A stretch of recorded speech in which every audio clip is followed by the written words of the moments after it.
Jai Hind. In this lecture, we will study the introduction of asynchronous sequential circuit. There are two types of sequential circuit. One is synchronous sequential circuit and second one is asynchronous sequential circuit. This is a block diagram of synchronous sequential circuit. In the case of synchronous sequential circuit, output depends upon present input and past history. अब ये जो past history है इसको flip flop में store किया जाता है. तो synchronous sequential circuit is a combination of combinational circuit and flip flop. At a time जो फ्लिप फ्लॉप में डेटा स्टोर होता है उसको प्रेजेंट स्टेट बोला जाता है, डेट इज स्मॉल वाई. अब present state along with present input combinational circuit में अप्लाई करते हैं. यहां पर हमें मिलेगी आउटपुट. तो सिंपली प्रेजेंट आउटपुट डिपेंड करती है present input and present state. अब बच्चों ये जो कॉम्बिनेशनल सर्किट है इसकी आउटपुट को अगेन फ्लिप फ्लॉप की इनपुट में अप्लाई करते हैं. Now this is a flip flop. Flip flop में हम क्लॉक अप्लाई करते हैं. फ्लिप फ्लॉप की आउटपुट में चेंज कब होगा? जब क्लॉक में राइजिंग एज अप्लाई करते हैं. दैट इज ये जो ड्यूरेशन है low to high, this is rising edge, low to high rising edge, low to high rising edge. Rising edge में मैं क्या बोलूंगा? फ्लिप फ्लॉप एक्टिवेट हो जाएगा. सिंपली फ्लिप फ्लॉप की आउटपुट में चेंज हो जाएगा. जो नई आउटपुट मिलती है उसको नेक्स्ट स्टेट बोला जाता है और उसको हम कैपिटल वाई से रिप्रेजेंट करते हैं. तो सिंपली बच्चों प्रेजेंट स्टेट टू ये जो नेक्स्ट स्टेट ट्रांजिशन हुआ ये डिपेंड करता है क्लॉक के राइजिंग एज में, जब क्लॉक में ये ड्यूरेशन अप्लाई करते हैं. अब ये जो नेक्स्ट स्टेट है it will act as a new present state. ये next state new present state operate करती है, मतलब ये कैपिटल वाई अब न्यू स्मॉल वाई एक्ट करेगा. Again new present state present input के साथ कॉम्बिनेशनल सर्किट में अप्लाई करेंगे. यहां पर आउटपुट मिलेगी अगेन और यहां की आउटपुट अगेन फ्लिप फ्लॉप की इनपुट में अप्लाई करेंगे. अब फ्लिप फ्लॉप के आउटपुट में चेंज कब होगा? जब फ्लिप फ्लॉप की क्लॉक में again next rising edge apply करेंगे, दैट इज ये ड्यूरेशन अप्लाई करेंगे. तो simply present state to next state transition होगा जब क्लॉक में ये ड्यूरेशन अप्लाई करेंगे. या आप इस तरह से समझ सकते हो जैसे क्लॉक में ये राइजिंग एज अप्लाई किया, फ्लिप फ्लॉप एक्टिवेट हो जाएगा. तो उस केस में फ्लिप फ्लॉप की आउटपुट में चेंज हो जाएगा और जो नेक्स्ट स्टेट मिलेगी जिसको कैपिटल वाई से रिप्रेजेंट किया जाता है ये डिपेंड करती है present input x and present state y. इस ड्यूरेशन में अगर प्रेजेंट इनपुट में चेंज होता है फ्लिप फ्लॉप की आउटपुट में चेंज हो जाएगा. और यहां से लेके यहां तक जैसे फ्लिप फ्लॉप की क्लॉक में ये ड्यूरेशन अप्लाई करेंगे उस केस में जो फ्लिप फ्लॉप की आउटपुट है वो प्रीवियस आउटपुट के इक्वल रहेगी. यहां से लेके यहां तक अगर प्रेजेंट इनपुट एक्स में भी चेंज करते हैं फ्लिप फ्लॉप की आउटपुट में कोई चेंज नहीं होगा. फ्लिप फ्लॉप की आउटपुट प्रीवियस आउटपुट के इक्वल रहेगी, that is next state is equal to present state. और इस ड्यूरेशन में फ्लिप फ्लॉप अगेन एक्टिवेट हो जाएगा और उस केस में जो फ्लिप फ्लॉप की आउटपुट होगी दैट इज नेक्स्ट स्टेट वो डिपेंड करेगी present input and present state. तो सिंक्रोनस सीक्वेंशियल सर्किट के केस में present state to next state जो ट्रांजिशन होता है वो क्लॉक पे डिपेंड करता है. Now this is asynchronous sequential circuit. Asynchronous sequential circuit के केस में हम फ्लिप फ्लॉप यूज नहीं करते, सिंपली डिले एलिमेंट यूज करते हैं. अगर डिले एलिमेंट के प्लेस में अगर हम फ्लिप फ्लॉप यूज करते हैं तो असिंक्रोनस सीक्वेंशियल के केस में जो फ्लिप फ्लॉप होगा वो अनक्लॉक्ड फ्लिप फ्लॉप होगा, मतलब उस फ्लिप फ्लॉप में कोई भी क्लॉक अप्लाई नहीं करेंगे. Asynchronous sequential circuit is a combination of combinational circuit and delay element. अब बच्चा असिंक्रोनस के केस में जो डिले एलिमेंट की आउटपुट है उसको बोला जाता है प्रेजेंट स्टेट, मतलब स्मॉल वाई से रिप्रेजेंट करते हैं. और प्रेजेंट स्टेट को मैं सेकेंडरी वेरिएबल भी बोल सकता हूं. यहां पर निकलेगी आउटपुट. अब इस कॉम्बिनेशनल सर्किट की जो आउटपुट है उसको बोला जाता है नेक्स्ट स्टेट कैपिटल वाई. और नेक्स्ट स्टेट को हम एक्साइटेशन वेरिएबल भी बोल सकते हैं. तो सिंक्रोनस सीक्वेंशियल सर्किट के केस में हम फ्लिप फ्लॉप यूज नहीं करते, सिंपली डिले एलिमेंट यूज करते हैं. For example at a time जो डिले एलिमेंट की आउटपुट है उसको मैंने बोला present state. Present state present input के साथ कॉम्बिनेशनल सर्किट में अप्लाई करेंगे। अब यहां पर निकलेगी आउटपुट। ये आउटपुट उसी टाइम पे नहीं निकलेगी, वो कुछ ना कुछ डिले बाद निकलेगी। इस कॉम्बिनेशनल सर्किट में डिफरेंट सारे लॉजिक गेट्स होंगे, उन लॉजिक गेट्स का कुछ ना कुछ प्रोपेगेशन डिले होगा। अब इस कॉम्बिनेशनल सर्किट की जो आउटपुट है उसको बोल दिया जाता है नेक्स्ट स्टेट, जिसको रिप्रेजेंट कर दिया कैपिटल वाई। एक तरह से क्या किया, यहां की आउटपुट को as a input again combinational circuit में अप्लाई कर दिया है। And this is a wire. इस वायर का भी कोई ना कोई डिले होगा। इस वायर का जो डिले होगा उसको सिंपली यहां पर हमने as a delay element represent कर दिया। तो सिंपली कॉम्बिनेशनल सर्किट की जो आउटपुट होगी उसको मैं क्या बोलूंगा, नेक्स्ट स्टेट। अब यही नेक्स्ट स्टेट कुछ टाइम बाद इस कॉम्बिनेशनल सर्किट में अप्लाई हो जाएगी, या मैं इस तरह से बोलूंगा ये जो नेक्स्ट स्टेट है कुछ डिले बाद as a present state operate करेगी। तो सिंक्रोनस और असिंक्रोनस के केस में डिफरेंस क्या है? सिंक्रोनस के केस में present state to next state जो ट्रांजिशन होता था वो क्लॉक पे डिपेंड करता था, और इस केस में हम कोई भी फ्लिप फ्लॉप या फिर क्लॉक सिग्नल यूज नहीं करते हैं। और सिंक्रोनस के केस में जैसे क्लॉक में ये ड्यूरेशन अप्लाई करते थे, फ्लिप फ्लॉप हो जाता था एक्टिवेट, तो उस टाइम पे जो फ्लिप फ्लॉप की आउटपुट मिलती थी डेट इज नेक्स्ट स्टेट, वो किस पे डिपेंड करती थी? Present input and present state. इस ड्यूरेशन में अगर इनपुट में चेंज होता था तो फ्लिप फ्लॉप की आउटपुट में चेंज हो जाएगा। यहां से लेके यहां तक फ्लिप फ्लॉप की आउटपुट प्रीवियस आउटपुट के इक्वल रहती है। यहां से लेके यहां तक अगर इनपुट में चेंज होता तो फ्लिप फ्लॉप की आउटपुट में कोई चेंज नहीं होता। तो असिंक्रोनस के केस में हम फ्लिप फ्लॉप यूज नहीं करते। तो असिंक्रोनस के केस में अगर इस इनपुट में चेंज होता है तो सिंपली जो डिले एलिमेंट की आउटपुट है जिसको हमने बोला प्रेजेंट स्टेट स्मॉल वाई, इसमें भी चेंज होगा। और प्रेजेंट स्टेट को हम सेकेंडरी वेरिएबल भी बोल सकते हैं, और ये जो नेक्स्ट स्टेट है इसको एक्साइटेशन वेरिएबल भी बोल सकते हैं। Now this is a block diagram of asynchronous sequential circuit.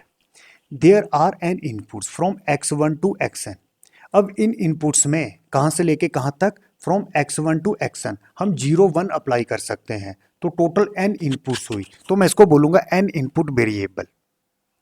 This is a combinational circuit, और यहां पर जो आउटपुट जनरेट होती हैं वो m जनरेट होती हैं, Z1 Z2 up to Zm। तो एट ए टाइम आउटपुट में m वेरिएबल होंगे और इन वेरिएबल की वैल्यू 0 1 हो सकती है। सिंपली आउटपुट में m आउटपुट वेरिएबल है। अब इस कॉम्बिनेशनल सर्किट की आउटपुट को बोला जाता है नेक्स्ट स्टेट, जिसको रिप्रेजेंट किया बाई 1 बाई 2 बाई के। यहां पर के नेक्स्ट स्टेट है फ्रॉम बाई 1 टू बाई के, मतलब के वेरिएबल है और इन वेरिएबल में हम 0 1 वैल्यू असाइन कर सकते हैं, तो उसको बोला जाता है के एक्साइटेशन वेरिएबल। या सिंपली बाई 1 बाई 2 और बाई के को मैं बोल सकता हूं नेक्स्ट स्टेट। अगेन यहां पर डिले एलिमेंट यूज किए हैं। जो डिले एलिमेंट की आउटपुट होती है उसको बोला जाता है प्रेजेंट स्टेट, उसको रिप्रेजेंट किया जाता है small y 1 y 2 and y k. तो सिंपली के हमारे पास प्रेजेंट स्टेट है, मतलब के सेकेंडरी वेरिएबल है। प्रेजेंट स्टेट को सेकेंडरी वेरिएबल भी बोला जाता है। अब इस सर्किट की वर्किंग देखते हैं। हमारे पास एन इनपुट वेरिएबल है from x1 to xn along with present states हैं। हमारे पास के प्रेजेंट स्टेट है from y 1 to y k. हम कॉम्बिनेशनल सर्किट में अप्लाई करेंगे, उसी टाइम पे आउटपुट जनरेट नहीं होगी। इस कॉम्बिनेशनल सर्किट में डिफरेंट सारे लॉजिक गेट्स लगे हैं और डिफरेंट सारी वायर्स लगी हैं। उन लॉजिक गेट्स और वायर का कुछ ना कुछ प्रोपेगेशन डिले होगा, तो सिंपली कुछ टाइम बाद यहाँ पर आउटपुट जनरेट हो जाएंगी। और कॉम्बिनेशनल सर्किट की ये जो आउटपुट है उसको बोला जाता है नेक्स्ट स्टेट। और यहाँ पे नेक्स्ट स्टेट में के वेरिएबल है by 1 by 2 up to y के। एक तरह से ये जो आउटपुट है through feedback again combinational circuit की इनपुट में अप्लाई करते हैं। अब यहाँ पर लगी हैं वायर्स, इन वायर का कुछ ना कुछ प्रोपेगेशन डिले होगा, और जो डिले होगा उस डिले को मैं यहाँ पर रिप्रेजेंट कर देता हूँ। तो सिंपली मैं क्या बोल सकता हूँ, कुछ टाइम बाद, मतलब ये जो डिले है, ये जो नेक्स्ट स्टेट है, it will act as a present state small y 1 y 2 and y k. और अगर इन डिले एलिमेंट के प्लेस में मैं फ्लिप फ्लॉप यूज करता हूं तो उस फ्लिप फ्लॉप में हम क्लॉक सिग्नल यूज नहीं करेंगे। Such type of flip flop is called unclocked flip flops. Now we will learn stability condition of asynchronous sequential circuit. This is a block diagram of asynchronous sequential circuit. At a time combinational circuit की ये जो output है इसको बोला जाता है present output, और ये जो आउटपुट है इसको बोला जाता है नेक्स्ट स्टेट। और आपको पता है इस आउटपुट को थ्रू फीडबैक इनपुट में अप्लाई करते हैं। अब बच्चों at a time combinational circuit में अप्लाई क्या किया है, present input and present state.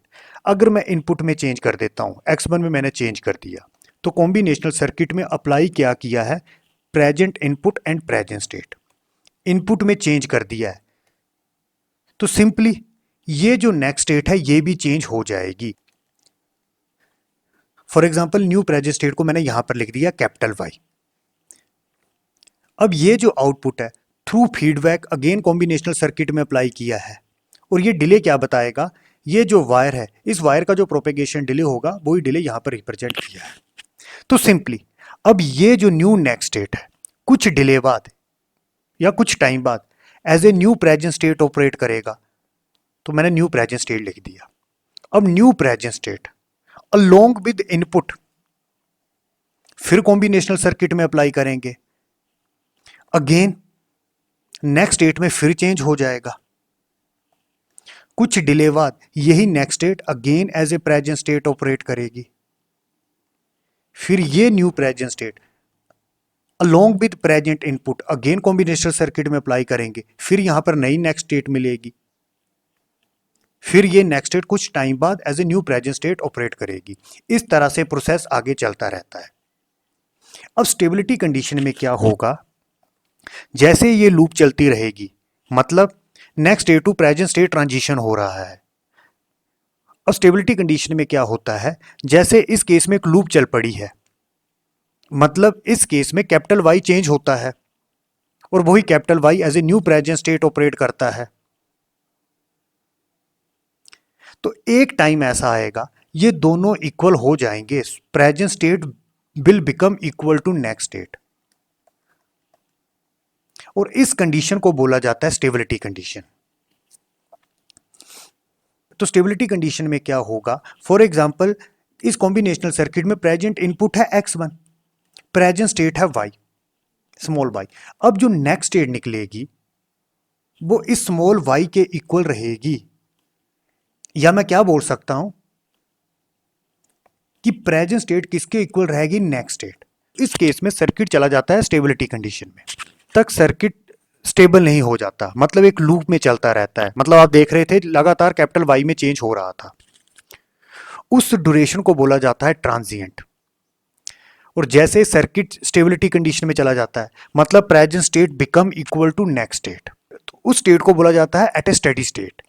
तो बच्चों स्टेडी स्टेट में क्या होता है, ये इनपुट अप्लाई किया है, ये है प्रेजेंट स्टेट। अब ये जो नेक्स्ट स्टेट है ये किसके इक्वल हो जाएगी, स्मॉल y के इक्वल। मतलब मैं क्या बोल सकता हूं, present state is equal to next state. अब सर्किट स्टेबल कंडीशन में चला गया है, जब प्रेजेंट स्टेट और नेक्स्ट स्टेट इक्वल हो चुकी हैं, अब कॉम्बिनेशनल सर्किट की नेक्स्ट स्टेट में चेंज नहीं होगा। तो आप देख सकते हो इनिशियली इनपुट चेंज मतलब इनपुट में चेंज किया था, then with secondary internal state, secondary internal state मतलब small y present state, it will generate new capital Y that in next state. इसको क्या बोला जाता है, excitation variable. Then y changes, फिर लगातार y चेंजेस होता रहता है और फिर यही y as a new present state operate करता है। इस तरह से एक लूप चली रहती है। फिर एट ए स्टेडी स्टेट क्या हो जाता है, स्टेबिलिटी कंडीशन मीट हो जाती है। स्टेबिलिटी कंडीशन में क्या होता है, this process continue and a time will comes when small y is equal to capital Y, मतलब present state become equal to next state. एक और कंसेप्ट, ये मेरा सर्किट वर्किंग मोड में है, अगर मैं इनपुट में चेंज कर देता हूं, फिर जैसे ही स्टेबिलिटी कंडीशन आती है, स्टेबिलिटी कंडीशन मतलब present state is equal to next state, जैसे ही सर्किट स्टेबल होगा उसके बाद ही मैं इनपुट में चेंज कर सकता हूं। मतलब ट्रांजिएंट कंडीशन में इनपुट में चेंज नहीं करते। तो इनपुट में चेंज कब करते हैं, जब सर्किट स्टेबिलिटी कंडीशन में चला जाता है, उसके बाद इनपुट चेंज करते हैं। आप इस तरह से देख सकते हो, इस टाइम मेरा सर्किट है stable, present state is equal to next state. अब मैंने इनपुट में चेंज कर दिया, फिर सर्किट ट्रांजिएंट स्टेट में रहेगा। एक टाइम आएगा अगेन सर्किट स्टेबल हो जाएगा, मतलब small y become equal to capital Y, फिर मैं बोल दूंगा सर्किट स्टेबिलिटी कंडीशन में चला गया, उसके बाद ही फिर मैं इनपुट वेरिएबल में चेंज कर सकता हूं। अगेन मेरे पास दिया है असिंक्रोनस सीक्वेंशियल सर्किट। यहां पर टू इनपुट्स हैं, यहां पर टू प्रेजेंट इनपुट्स है x1 x2 and this is a delay element. Delay element के आउटपुट को small y that is present state से रिप्रेजेंट करते हैं और कॉम्बिनेशनल सर्किट की ये जो आउटपुट है उसको नेक्स्ट स्टेट कैपिटल Y से रिप्रेजेंट करते हैं। मैं ये एज्यूम करता हूं सर्किट है स्टेबल मोड में। स्टेबल मोड का क्या मतलब, फॉर एग्जाम्पल x1 है 1, x2 है 1, y है 0, y मैंने ले लिया 0, तो उस केस में कैपिटल Y भी क्या होगा 0। तो स्टेबिलिटी में क्या होगा, अगर इनको मैं अप्लाई करता हूं, प्रेजेंट इनपुट 1 1 प्रेजेंट स्टेट है 0, तो नेक्स्ट स्टेट क्या मिलेगी 0 ही मिलेगी। और साथ में ये जो आउटपुट है प्रेजेंट आउटपुट, ये भी एक कांस्टेंट ही मेंटेन रहेगी, ये 0 भी हो सकता है या 1 भी हो सकता है। मतलब स्टेबिलिटी कंडीशन में ये जो आउटपुट है और ये जो नेक्स्ट स्टेट है और ये जो प्रेजेंट स्टेट है ये कांस्टेंट ही मेंटेन रहेंगे। To ensure proper operation, asynchronous sequential circuits must be allowed to attain a stable state before a input is changed to new value। पहले मैंने बताया था जब तक सर्किट स्टेबल कंडीशन में नहीं पहुंच जाता तब तक आपने इनपुट वेरिएबल में चेंज नहीं करना है। और आप यहां पर देख सकते हो before the input is change to a new value. तो सिंपली इनपुट में चेंज कब करोगे, जब सर्किट स्टेबिलिटी कंडीशन को मीट कर लेगा। और स्टेबिलिटी कंडीशन में क्या होता है, प्रेजेंट स्टेट और नेक्स्ट स्टेट दोनों इक्वल हो जाते हैं। अब बच्चों फंडामेंटल मोड देखते हैं क्या होता है। फंडामेंटल मोड में क्या होता है, मेरे पास है to inputs x1 and x2, यहां पर टू इनपुट्स है। फंडामेंटल मोड में एट ए टाइम एक इनपुट में चेंज किया जाता है, इकट्ठे इन दोनों इनपुट्स में चेंज नहीं करते। एट ए टाइम एक ही इनपुट में चेंज किया जाता है, या मैं x1 को चेंज कर सकता हूं या फिर x2 को चेंज कर सकता हूं। This is known as fundamental mode. Asynchronous sequential circuit के केस में क्लॉक नहीं लगी होती, तो असिंक्रोनस सीक्वेंशियल के केस में फंडामेंटल मोड यूज करते हैं। एट ए टाइम एक ही इनपुट में चेंज करते हैं। ऐसा क्यों करते हैं, अब बच्चों यहां पर क्लॉक नहीं लगी है और यहां पर लगा है कॉम्बिनेशनल सर्किट। इन कॉम्बिनेशनल सर्किट में काफी सारे लॉजिक गेट्स होगा जिनका कुछ ना कोई प्रोपेगेशन डिले होगा। इसी तरह से ये जो फीडबैक है इसमें भी वायर्स लगी हैं, इसका भी कुछ ना कुछ प्रोपेगेशन डिले होगा। तो उन कंडीशन से बचने के लिए एट ए टाइम एक ही इनपुट में चेंज किया जाता है। पहली बात आपको याद क्या करनी है कि इनपुट में चेंज कब करते हैं, जब सर्किट स्टेबल कंडीशन में चला जाता है। और एट ए टाइम अगर मल्टीपल इनपुट्स है, जैसे यहां पर टू इनपुट्स हैं, अगर इनपुट में चेंज करना है तो एट ए टाइम एक ही इनपुट में चेंज करेंगे। और एक इनपुट में चेंज क्यों करते हैं, बिकॉज यहां पर क्लॉक नहीं लगी है और काफी सारे कंपोनेंट्स का डिफरेंट प्रोपेगेशन डिले होगा। Because of the delay in the wires and gate circuits it is impossible to have two or more input variable change at exactly the same instant of time without an uncertainty to which one change first। तो इन lines का मतलब क्या है कि यहां पर clock नहीं है और काफी सारे प्रोपेगेशन डिले है, तो एट ए टाइम एक इनपुट में चेंज करेंगे, दो इनपुट में चेंज नहीं करेंगे। और अगर हमने दोनों इनपुट्स में इकट्ठा चेंज कर दिया तो उस टाइम पे यही पता नहीं लगता कि पहले कौन सी इनपुट चेंज हुई होगी, and uncertainty to which changes first. तो therefore simultaneous change of two or more variable are usually prohibited. तो मतलब एट ए टाइम दो इनपुट्स में इकट्ठा चेंज नहीं करते, एट ए टाइम एक ही इनपुट में चेंज करते हैं। This restriction mean that only one input variable can change at a one time and this type of operation is defined as fundamental mode. और fundamental mode में आपने क्या याद रखना है, अगर सर्किट में एक से ज्यादा प्रेजेंट इनपुट्स हैं, यहां पर टू प्रेजेंट इनपुट्स हैं, तो एट ए टाइम एक ही इनपुट में चेंज करेंगे, दोनों इनपुट में चेंज नहीं कर देना है। या मैं x1 को चेंज करूंगा या फिर x2 को चेंज करूंगा। और साथ में इनपुट में चेंज कब करना है, जब सर्किट स्टेबिलिटी कंडीशन में चला जाता है। In fundamental operation assume that the input signal change one at a time only when the circuit is in stable condition। For example ये सर्किट स्टेबल है, मतलब y is equal to capital Y। अब input में change करना है तो दोनों input में चेंज नहीं करना है, एट ए टाइम किसी एक इनपुट में चेंज करना है। मैंने x1 में चेंज कर दिया, फिर जैसे सर्किट स्टेबिलिटी कंडीशन में चला जाएगा, स्टेबिलिटी कंडीशन में क्या होगा, स्मॉल y और कैपिटल Y अगेन इक्वल हो जाएंगे, फिर हम इनपुट में चेंज कर सकते हैं। और एट ए टाइम एक इनपुट में चेंज करेंगे, x1 में करेंगे या x2 में करेंगे। आप देख सकते हो in fundamental mode The input signal change one at a time only when circuit is in stable condition.